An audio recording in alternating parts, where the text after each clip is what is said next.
Hello, in this video I'm gonna show you how to use the edge panels on Samsung Galaxy S25. The edge panel is the thing that, as you slide from the side of your screen, that little bar that's displayed here, it opens some apps that you can quickly open. And you can just select the app that you want to open. You can see you can also do that while you are within an app, so that allows you to quickly switch between your favorite apps. And in order to adjust it, you can go to settings, then go to the no, I think it was in this display,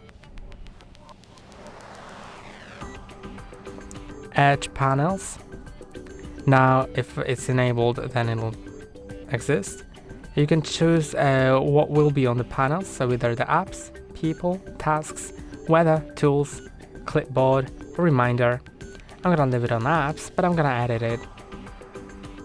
And here you can select what will be here, but the AI tools can be disabled in the edge panels.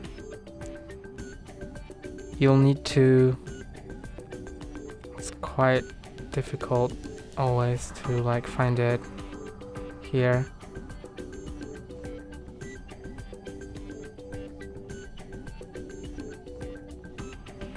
Okay, so I cannot find it and I saw it earlier, so let's try clicking on here. It does not help.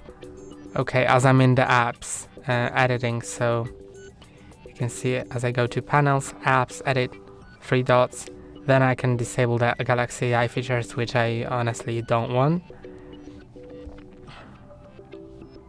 Then I can add something else like this one. I'm gonna remove the Samsung internet.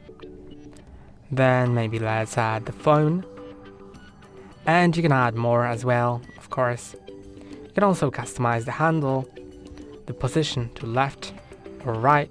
You can lock the handle position or unlock it, and you can change the height, but if it's unlocked, then you can also change the height even if you're not in the handle position. In the handle editing mode, you can change the color of it, transparency, the size, and the width.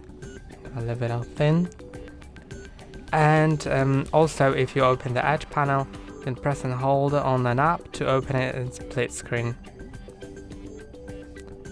So you just need to press and hold and move it somewhere, and here you'll see the apps that you can put as the other thing in the split screen. And that's all for today. Don't forget to like and subscribe. See you next time.